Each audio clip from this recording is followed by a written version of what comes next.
Очекувате ли после одбивањето на Силјановска да го изговори Северна Македонија и ВМРО-ДПМН и таа како председателка да продолжат да го избегнуваат името уставното име Северна Македонија? Значи не се работи само за прекршување на договор, туку и уставно име, прекршување на устав.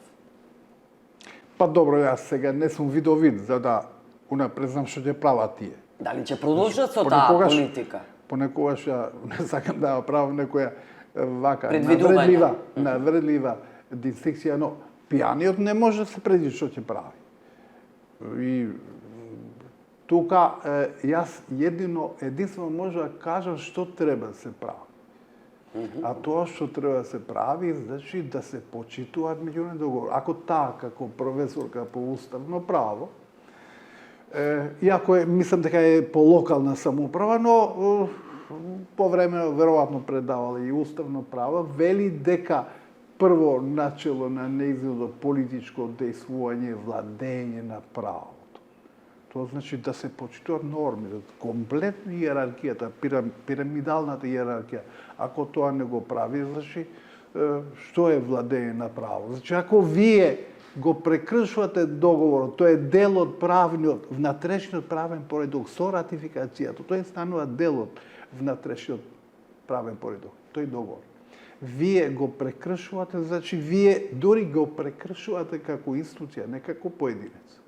Значи не може да се повига на ваши лични права и слободи на мислења или на убедување или на чувство, што има у конвенцијата, Европска конвенција за човекови права. Туку вие не сте поединец, туку сте председател, председател на државна институција. Добро, тоа зошто не се разбира? Тоа и ВМРО-ДПМН и Силјановска не се работи само за кампањата. Долго време велат дека и Охридскиот договор конечно го проблематизираат, знаете и сами. Да, кој на почетокот ќе слушнеше, баш од председателката на државата, си слушав дека ќе се преиспитува Охридскиот договор, Преспанскиот договор и договор со Бугарија. Значи, практично, вие влегувате у една битка со многу непознати и не се изненадив многу кога не го изговорил уставното име, значи практично што е договорено со Грција, со меѓународно посредство, туку ми беше тоа интересно како од една личност која толку многу афирмира владење на право да го прави тоа и го оправдува како лично убедување, лично право и лична слобода и така нешто. Нема врска. Вие таму сте институција на државата и секое непрекршување, секое прекршување на името или не искажување на уставното име, значи прекршување на владење на правото со рефлекси меѓународни, кај што ги тангира не само Грците, туку цела Европска унија, дури и САД. И тогаш имате политички реперкусии кои тек ќе видиме какви. Ја мислам дека може би првиот греф се опростува, значи се даде некој. Понатаму не. Да, али не смеете понатаму, иако јас слушав пак председателка дека и понатаму исто да ќе го прави, што значи дека можеби имате друга агенда, не сакате да се движите кон Европската унија, туку имате друго размислување, тоа е легитимно, ама треба да се каже јавно. Да. Околу Охридскиот договор ме интересира. Знаете дека албанските политички партии инсистира веќе кога се отвора уставот да биде избришена онаа одредница 20%. Сега имаме една десничарска влада која го отврла тоа како можност, воопшто како можност. Не само тоа. Влен влегува во коалиција. Да, не само тоа, мислам дека тие веќе пратат пораки кои не се толку флексибилни, туку се сосема јасни дека не се склони да воопшто да го сменат уставот. Не само во однос на 20%, туку во однос на Уставните тоа измени. Таа што значи уставни измени обврски преземени со францускиот предлог, што прачува европски предлог. Што значи дека пак влегуваме у друга опасна замка. Да, или минско поле, политичко минско поле, кое е непознаница со многу реперкусии. Искрено, јас не би сакал да бидам во нивна кожа и зошто им е тоа потребно. Наместо ние да тргнеме по развојот, по економијата, геополитиката, геостратегија ни помага у тоа. Значи, една визија како да ја развиеме државата. Оти луѓе ни бегат. Ние сме, колективно кажем, депресивна нација. Значи, депресивна нација не значи дека сите се болни од депресија. Туку бегањето на младите, фамилиарните односи, ги видите внук тепа баба, дедо, татко. Значи, тоа е таа аномалија социјална, тешка, колективна депресија. Ако тоа ние не настојаме да го излечиме, а тоа може само со здрава економија, цело време со празен патриотизм, кај ќе стигнеме? Искрено, јас би сакал да размислам, да бидам у нивна глава 5 минути, да видам како изгледа светот.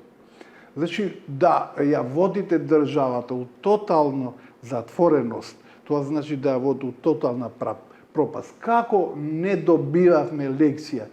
Значи, од 94-та. Тоа се сеќава да вие сте биле млада новинарка. Имаше понуда Република Македонија цртичка Скопје или во заграда Скопје. И тогаш дрвја и камења, да се прифатеше тока и тоа само за надворешна употреба, не внатрешна употреба.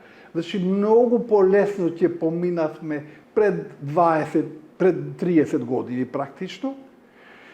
И сега, не сега, веќе 24 години ќе бевме членка на Европската Унија во тој комплекс во 2004 година, кога беа примени 10 држави од бившиот социјалистички блок, ние ќе бевме меѓу првите нив. Прва плюс 10 други. Ние го прокоскаме. Зошто ова не се зема како лекција, па се продолжа упорно на зидот да се удира со глава, мислејќи дека главата е посилна од зидот, не ми е јасно. Да. Добро, околу Влен ме интересира. Тие беа цврсто и генерално сите албански политички партии се цврсто убедени. Тоа е патот, всушност, единствениот пат кон ЕУ. Отворањето на уставните измени беше еден вид дури ултиматум за формирање на нова влада, но гледаме како Влен растегливо тоа го почна да го разбира, да го перципира. Даваат прилично рокови, кои рокови всушност се прекршуваат постојано. Како го објаснувате тоа? Како желба за власт, можеби? Прво, јас сум сигурен дека тие имат еден претходен джентлменски договор за тоа, кој ќе влезе во влада, значи приоритет мора да биде прашањето на промена на уставот. И тука ми се чини да се многу јасни, дека тоа претходно треба да се направи, пред да се формира влада, но сега гледат дека се негира тоа, дека постои. Влен, мислам дека е во незгодна ситуација. Прво, има комплекс затоа што нема мнозинство и тоа сака да го амортизира со тоа дека другата албанска партија, не се сите албанци, па не можеме ни генетски гласови да ги снимиме, да видиме што имат внатре. Па сите партии имат по некоја етничка заедница која гласа со нив, дури и коалициони партии, значи не се разговара. Тоа ме асоцира на фашизам, што цело време јас не може да го трпам, не може да поднесам тоа. Не сум сигурен дека лесно ќе имаме влада. Може да се случи и некој пресврт тука.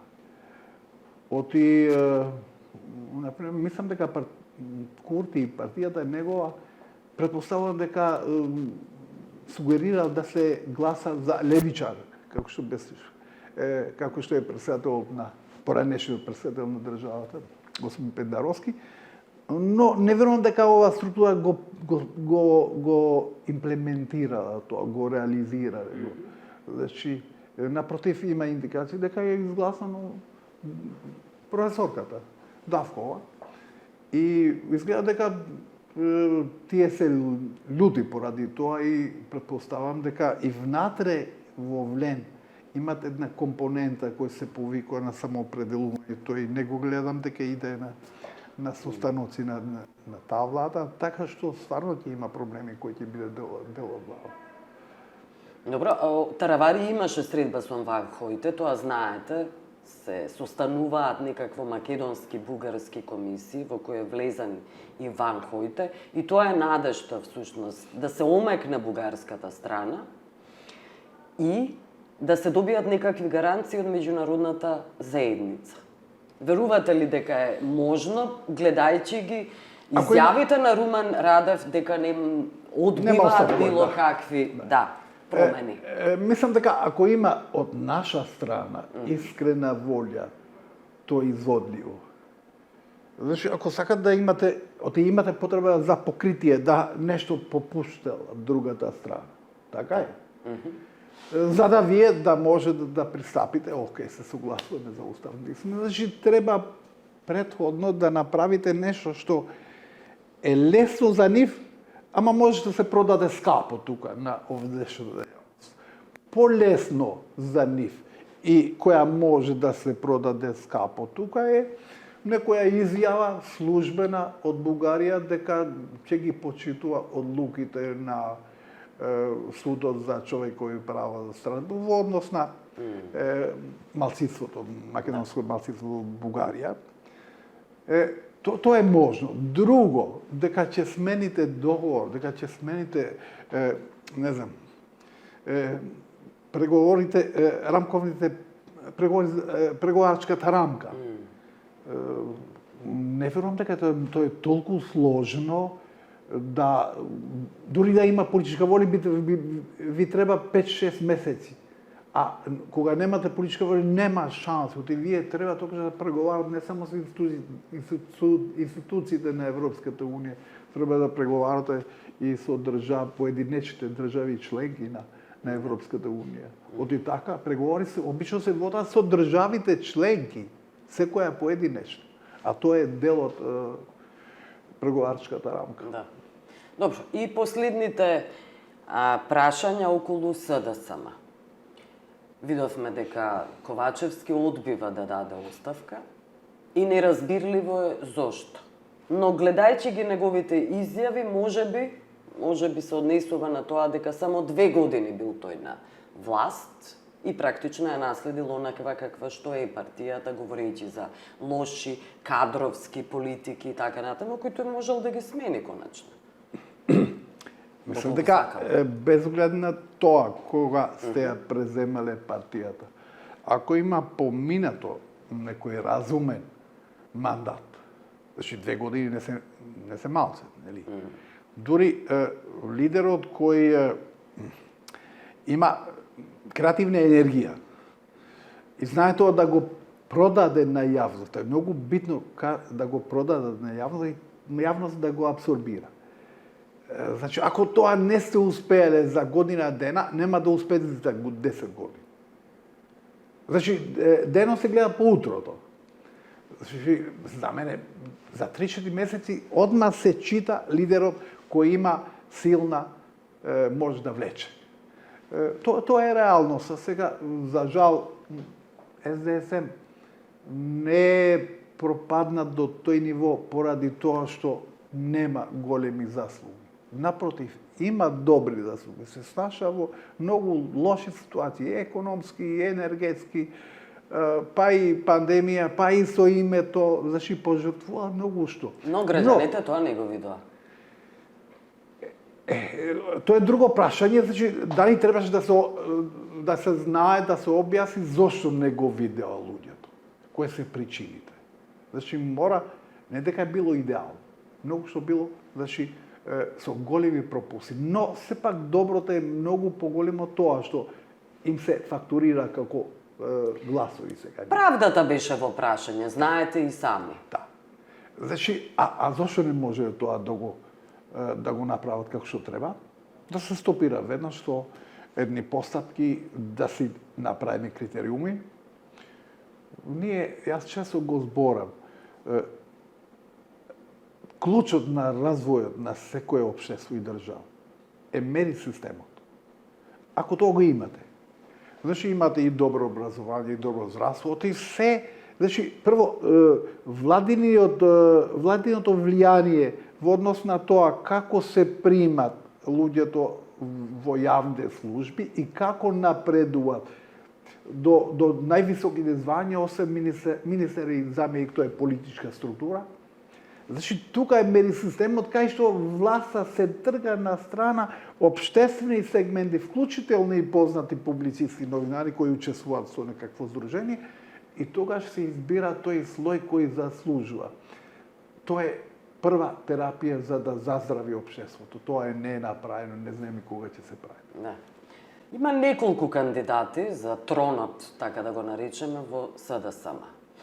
Еден од нив е Венко Филипче. Преку Венко Филипче би се вратил Зоран Заев. Како гледате на тие можности и опции?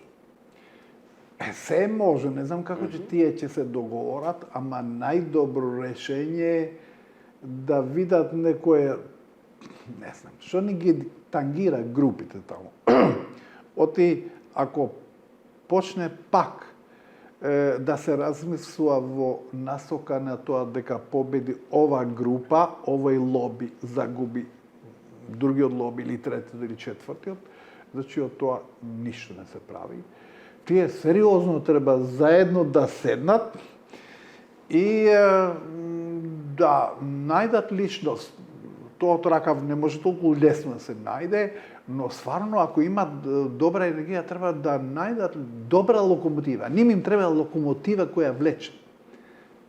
Тие го имат електоратот. И симпатиите ги има. Овај инфаркт што ги снашо сега е привремен и тие се разочарани и мислат дека светот е пропаднал. Не е така. За година дена може да имате сосема друго расположение во јавност. Ама ви треба локомотива која влече. Ако има добро расположение, тоа го права. Сега, ја не сум тој да кажем овој чини, овој не чини. Стварно треба тие знаат подобро од мене да седнат со добра волја. Не овој мојот треба да иде, или твојот, или четвртиот, или петиот. Тука само ќе му дадат бланко мандат на ВМРО да помене со глупостите кои очекувам да ги прави понатаму, како што ги правеше цело време. Во време на режимот на Груевски, кои граѓаните не го заборавија и ги заборавија и се каат, сушност разочарани се за собственото учество во таа шарена револуција. Граѓаните не разбираат дека потребни се децении и векови борба за некаква демократија. Пристојна демократија. Јас се согласувам со вас. Но граѓани сака да видат дека почнувате од негде и се движите кон подоброто. СДСМ направи одделни чекори или бил принуден малку системот да се повреди со тоа што немаше доволно пратеници да се изгласа. Нели, договор со Грција. И тука еднаш, ако ги прекршувате драматично, правилата е проблем по тоа да се врати до вербата. Така што тоа е една комплексна анализа што јас ги разбирам. Но сега веќе треба да се заборави на тоа. Ајде сега да почнеме од почеток со здраво ткиво. И сите да поддржуваат. Мислам дека со ова структура, ментална структура од ВМРО, тие за година дена ќе зајакат, сериозно ќе зајакат. Но ако мислат тие за недела дена ќе биде јака партија, тоа нека го заборавате. Добро, благодарам што бевте. Беше драго, беше чест.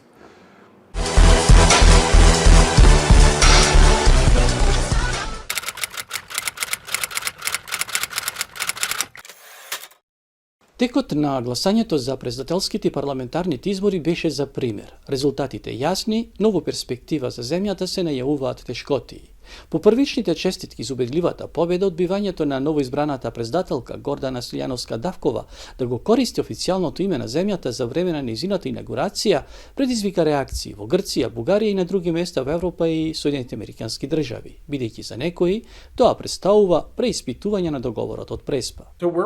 Соединетите американски држави остануваат целосно посветени на Преспанскиот договор и евроатлантската интеграција на Северна Македонија. Додека новата влада се формира и се избира премиер, ние ќе продолжиме да го зацврстуваме значењето на почитувањето на меѓународните договори и бенефициите од целосно членство во Европската Унија. Грчкиот премиер Киријас Мицотакис, чија партија Нова демократија силно се спротистави на договорот од Преспа кога беше во опозиција пред конечно да го прифати, истакна дека изјавата на Силјановска е незаконска. Опозицијската Сириза се обидува да изврши притисок врз Мицотакис по ова прашање и достави до парламентот гласање за предлогот за трите протоколи за соработка кои се дел од договорот од Преспа. Во интервју за грчката телевизија Sky, Киријакос Мицотакис потврди дека нема да ги стави на гласање. Меморандумите, како што кажа тој, биле оружје кое официјална Атина ги имала против земјава. Бев многу импресиониран што вчера Сириза побрза да ги достави трите меморандуми за Преспа на гласање во собранието. Односно, сега кога видовме во она што долго време се сомневавме дека може да дојде идната влада и на некој начин да ја доведе во прашање сршта на договорот, ерга омнес, сега да ги донесеме меморандумите и да се откажеме од секакви преговарања. Оружјето што го имаме против Скопје, нема да ги ратификуваме меморандумите од Преспа доколку не сме апсолутно убедени дека другата страна ги почитува сите одредби од договорот од Преспа. Иако од македонска страна до сега никој нема кажано дека нема да го почитува договорот, сепак Мицотакис вели дека ги предупредил властите во земјава за дека доколку договорот не се спроведува, тоа ќе имало последици по односите на двете земји.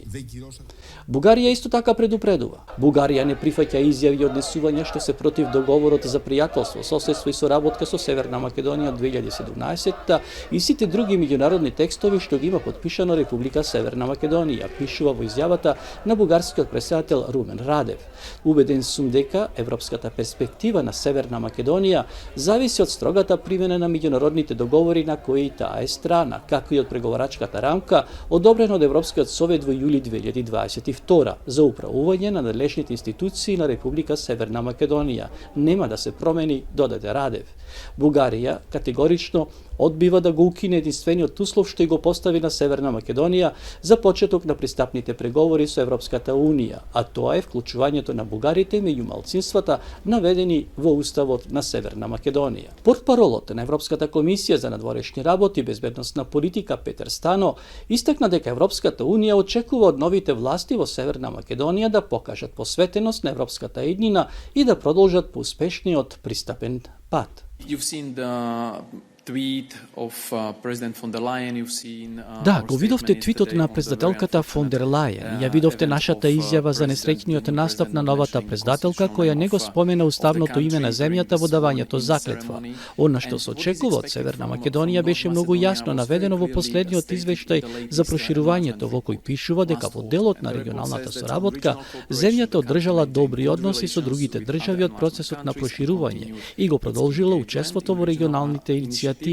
Постојачките билатерални договори треба во добра волја да се имплементираат од сите страни, вклучувајќи го и Преспанскиот договор, склучен меѓу Северна Македонија и Грција и договорот за добрососедство и соработка со Бугарија, вклучувајќи ги и протоколите. Ова е очекувањето од Европската Унија. На прашање за тоа какви чекори планира да преземе Европската Унија доколку новото раководство би продолжило да се однесува слично, Стано потенцира дека Европската Унија искрено смета и очекува и верува дека новите власти на земјата ќе продолжат да испорачуваат. Искрено мислиме, очекуваме и веруваме дека новите власти ќе продолжат да испорачуваат и не би навлегувале во шпекулации што ако не испорачаат. Сега имаат чист почеток. Тие имаат можност да ги убедат сите во Европската Унија дека се посветени на европската еднина на нивната земја и дека ќе дадат се од себе за да продолжат по нејзиниот успешен пристапен пат. Во реакциите на печатот, француското најслушано радио Франс Интер само предупредува дека стабилноста на европскиот континент е загрозен во однос на Грузија, Молдавија и Северна Македонија. Нивните жители се поделени меѓу аспирациите за влез во Европската Унија, гарант за просперитет и слобода, но дел од населението е чувствително и на националистички и популистички сирени, често охрабрувани од Москва. Европската Унија, според Франс Интер, не може да игнорира судбината на соседите, од кои речиси сите се кандидати за членство. Ова го прави секој од нив предмет на борба за влијание, што во голема мера зависи од исходот на војната во Украина. Грузија е најдобриот пример, со население кое не сака да дозволи да му го украдат европскиот сон. А европскиот сон на населението на нашата земја е блокиран веќе четврт век, многу помалку поради вина на неговите лидери, отколку на некои од земјите членки на Европската Унија, кои се покажаа недоследни и не ги почитуваа европските вредности.